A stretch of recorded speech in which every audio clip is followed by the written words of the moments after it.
Entonces, mi nombre es Carlos Martínez, soy neurólogo y director del Centro de Ataque Cerebrovascular de la Fundación y profesor clínico de la Universidad de los Andes. Estos son la declaración de intereses. Y pues arrancamos inicialmente diciendo que, claro, uno a veces piensa que la enfermedad cerebrovascular y uno de una vez piensa en el ACV isquémico, pero recordemos primero que existe también el ACV hemorrágico y que la diabetes es un factor de riesgo no solamente para ACV isquémico, sino también para el ACV hemorrágico. Y en este mismo continuo, pues el ataque isquémico transitorio hace parte de este paciente que tiene de base una condición cerebrovascular, pero que todavía no ha hecho un evento por lo menos manifiesto desde el punto de vista patológico o en imágenes. Y también una condición que no se nos puede olvidar es el deterioro cognitivo vascular, que hace parte del espectro de la enfermedad cerebrovascular. No solamente con lo que hablamos de demencia vascular, sino la misma demencia más común, la enfermedad de Alzheimer, también es muy importante esa relación desde el punto de vista con enfermedad cerebrovascular y también con diabetes. Entonces, recordar siempre esto porque es muy importante. Y no nos podemos quedar atrás sin decir que la prediabetes es un estado que claramente puede empezar a ser un factor de riesgo para enfermedad cerebrovascular. Como ustedes pueden ver en esta gráfica, entonces, la alteración de la glicemia en ayunas solamente aumenta la probabilidad de que nuestros pacientes vayan a tener un ACV en el futuro, ¿sí?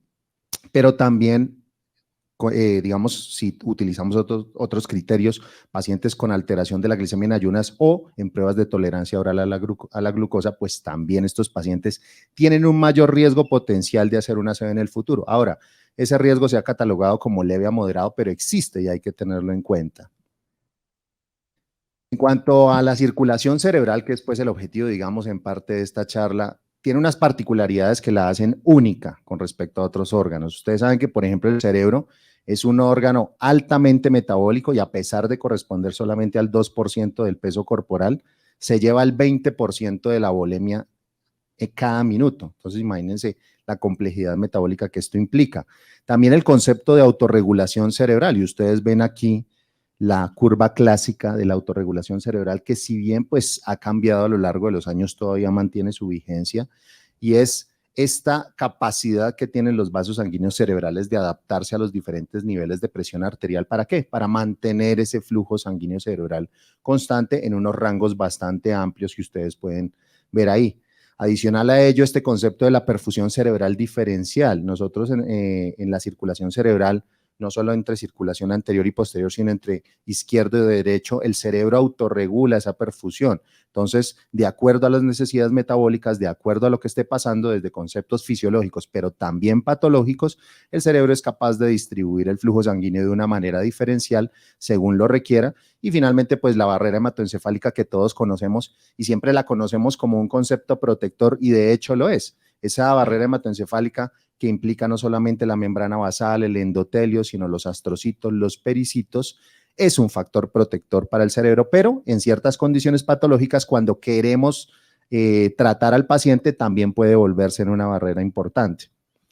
Esto es que ustedes vean aquí cómo es más o menos el concepto de circulación cerebral. Ustedes van a ver a la izquierda, pues cómo es que esos vasos sanguíneos están como un todo, pero ustedes saben que la circulación va a ser un poco diferente dependiendo de si es sustancia gris, sustancia blanca.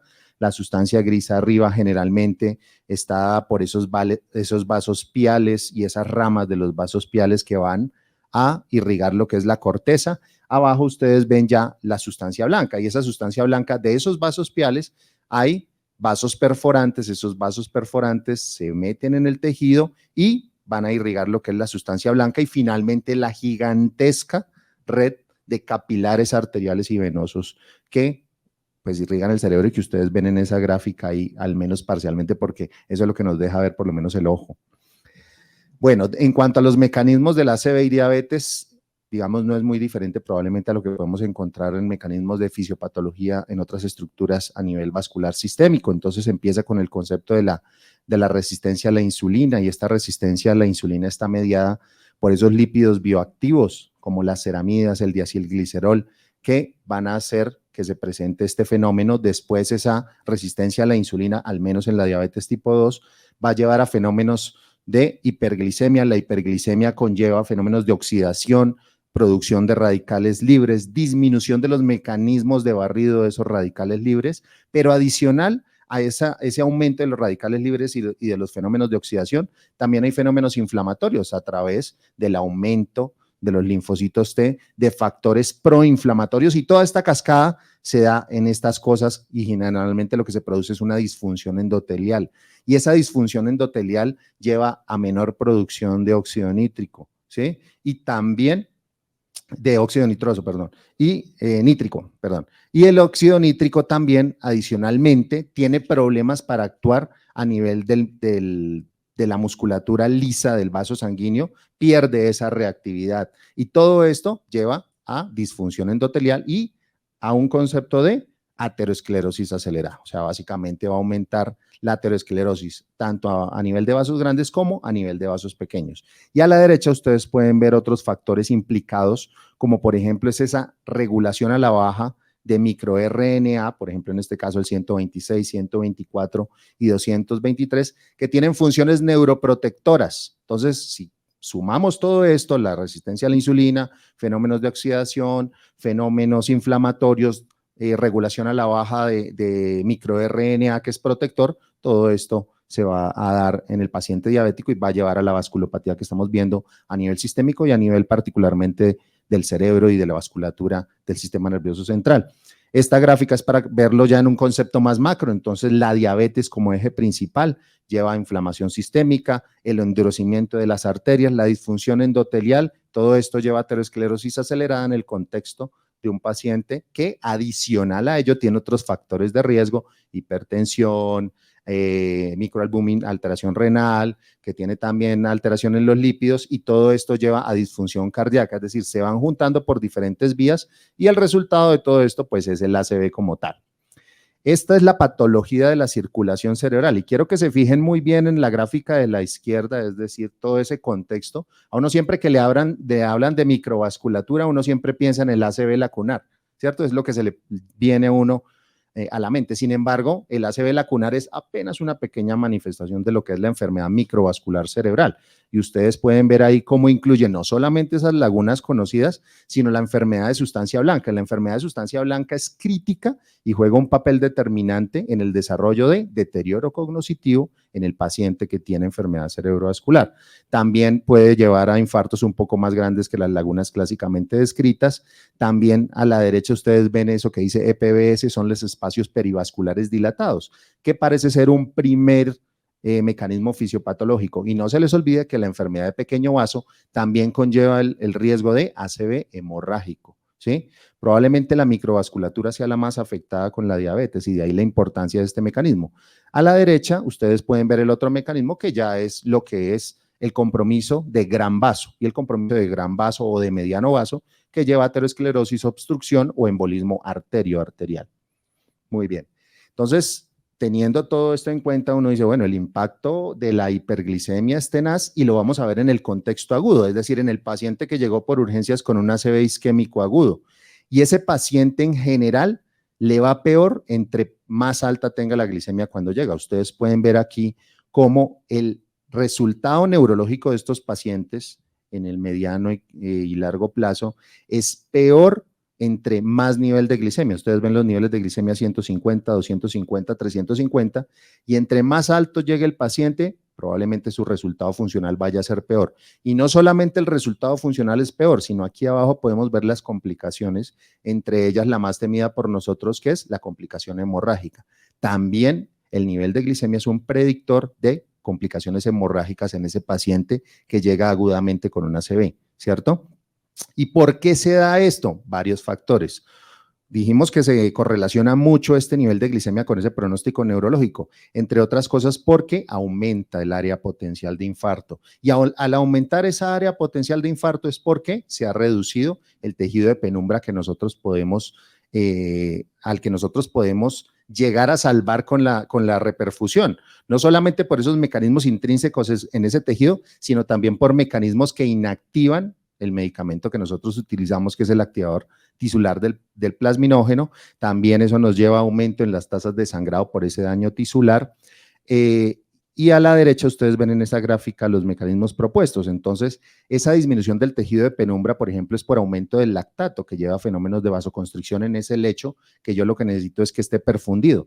También aumento del estrés oxidativo, de la inflamación, permeabilidad de esa barrera hematoencefálica, aumento de la agregación y adhesión plaquetaria, que en ese momento no nos sirve tanto, y lo que decíamos ahí, esa parte azul, la activación del inhibidor del activador del tisular del plasminógeno tipo 1, es decir, una sustancia que inactiva el plasminógeno endógeno, pero que además podría inactivar el medicamento que utilizamos para tratar de reperfundir al paciente. Entonces, en ese contexto uno dice, pues lo mejor sería tratar al paciente que llega con hiperglicemia o que mínimamente está con la glicemia alta, tratémoslo desde el principio.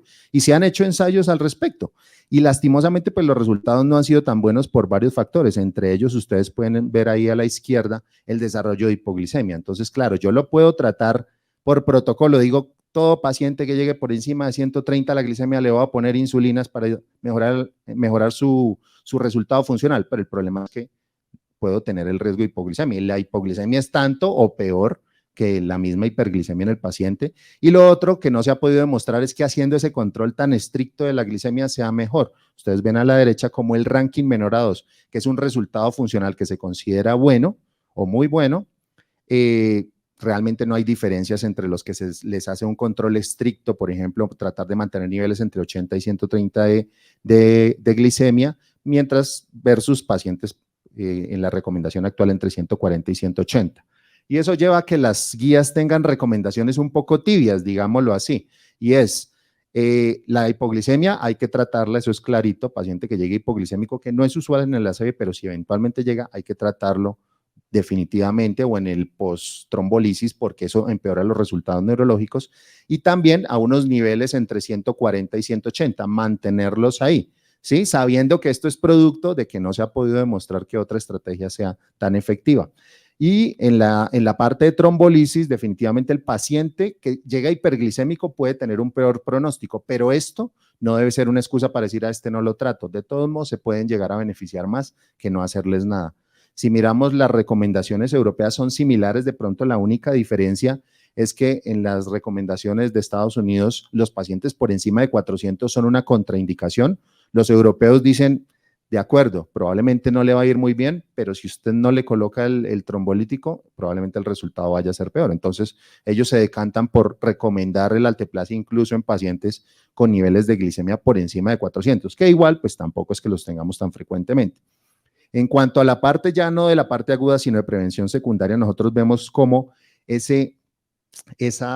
la diabetes es un factor de riesgo y la prevalencia de pacientes con ACV y diabetes puede llegar hasta el 33% en el caso de ACV isquémico y 26% en el hemorrágico, pero si tomamos los pacientes que son incluso diagnosticados de nuevo, puede llegar hasta el 37%, bastante alta. Y es por los mecanismos microvasculares propuestos, pero adicionalmente por mecanismos también de otro tipo de alteración cardiovascular. Entonces, por ejemplo, los pacientes con fibrilación auricular diabéticos tienen mayor riesgo de hacer un ACV, incluso estando anticoagulados. También las complicaciones de estos pacientes con ACV son mayores. La posibilidad de que ese paciente tenga un infarto al miocardio adicional al ACV que ya tuvo también es mayor. Y esto es para mostrarles, entonces nuevamente uno dice, entonces hagamos un control glicémico, ¿cierto? Y se ha postulado digamos, la meta de tener estos pacientes por debajo de una hemoglobina glicosilada de 7 como meta, y desde el punto de vista de eventos cardiovasculares mayores, es claro que esta es una ventaja y se debería hacer así, mejora las complicaciones también microvasculares, pero aumenta un poco el riesgo de hipoglicemia, y si ustedes ven la gráfica de abajo, pues realmente no hay una distinción en los pacientes con ACV. O sea, el ACV como tal no se ha podido demostrar que les vaya mejor con niveles menores a 7 versus superiores a 7. Sin embargo, al saber que estamos en un contexto de enfermedad cardiovascular global, pues probablemente sí se justifica hacerlo, así no tengamos la evidencia específicamente en ACV. Y realmente las guías lo que dicen es eso. Se debe individualizar el manejo y la recomendación es tratar de llegar a una meta por debajo de 7 de hemoglobina glicosilada, sabiendo que aquellos pacientes en los cuales va a ser difícil o que tienen alto riesgo de hipoglicemia o que su comorbilidad es demasiado alta, pudiera tener unos niveles entre 7 y 8 para que pudieran ser aceptables, ¿cierto? Y aquí último también para mostrarles cómo el tratamiento diferencial se ha postulado y hay unos medicamentos que se recomiendan y que pudieran tener un mejor perfil. En ese caso, por ejemplo, la metformina como tal no es que se haya demostrado que mejore como disminuya la probabilidad de que ese paciente tenga menos ACV o que como prevención primaria disminuya la posibilidad de ACV, pero sí parece mejorar el desenlace de aquellos a los que les dio el ACV, al menos la metformina como tal. Sabemos también que las sulfonilúreas se han relacionado con un peor desenlace desde el punto de vista de ACV, ¿sí? Entonces tocaría tener en cuenta eso, y eso cuando lo comparamos contra otro tipo de medicaciones, y vemos como un medicamento que de pronto ya no se usa tanto, por lo menos en el contexto global, como la pioglitazona, ha demostrado mejoría o disminución de la probabilidad del paciente de tener ACV-AIT. Sin embargo, su uso se ha restringido un poco por lo que es la parte de efectos adversos, el carcinoma vesical, la falla cardíaca, osteoporosis y también el posible aumento de peso que contrarrestaría ese objetivo que estamos buscando en el paciente con ACV, ¿cierto? En cuanto a lo que es los GLP-1, probablemente son los medicamentos que hoy en día se recomienda en el contexto de si queremos disminuir ese riesgo de ACV, pero nuevamente todo enfocado desde un concepto global. Y ese concepto global implica que los pacientes tenemos que hacerles no solamente el manejo farmacológico, sino un abordaje desde cambio de estilos de vida, educación en diabetes, el soporte como tal, el seguimiento, el manejo nutricional para lograr los objetivos que queremos. Entonces, para finalizar, la diabetes y la prediabetes, recordemos, muy importantes, son factores que incrementan el riesgo de un primer ACV-AIT, pero también de la recurrencia. Tanto la hiper como la hipoglicemia son deleterios en el paciente con ACV, probablemente siendo incluso peor la hipoglicemia y conllevan como tal a un peor desenlace funcional. Es necesario hacer el seguimiento desde un abordaje multimodal, siempre no nos quedemos solamente en los medicamentos y siempre recordar también que el manejo de la diabetes en el contexto del paciente con ACV tiene que estar enmarcado en el manejo de un paciente probablemente con múltiples factores de riesgo cardiovascular que incluyen no solo diabetes, sino hipertensión, dislipidemia, obesidad y demás. Muchas gracias a todos de verdad por la comparecencia y por su atención.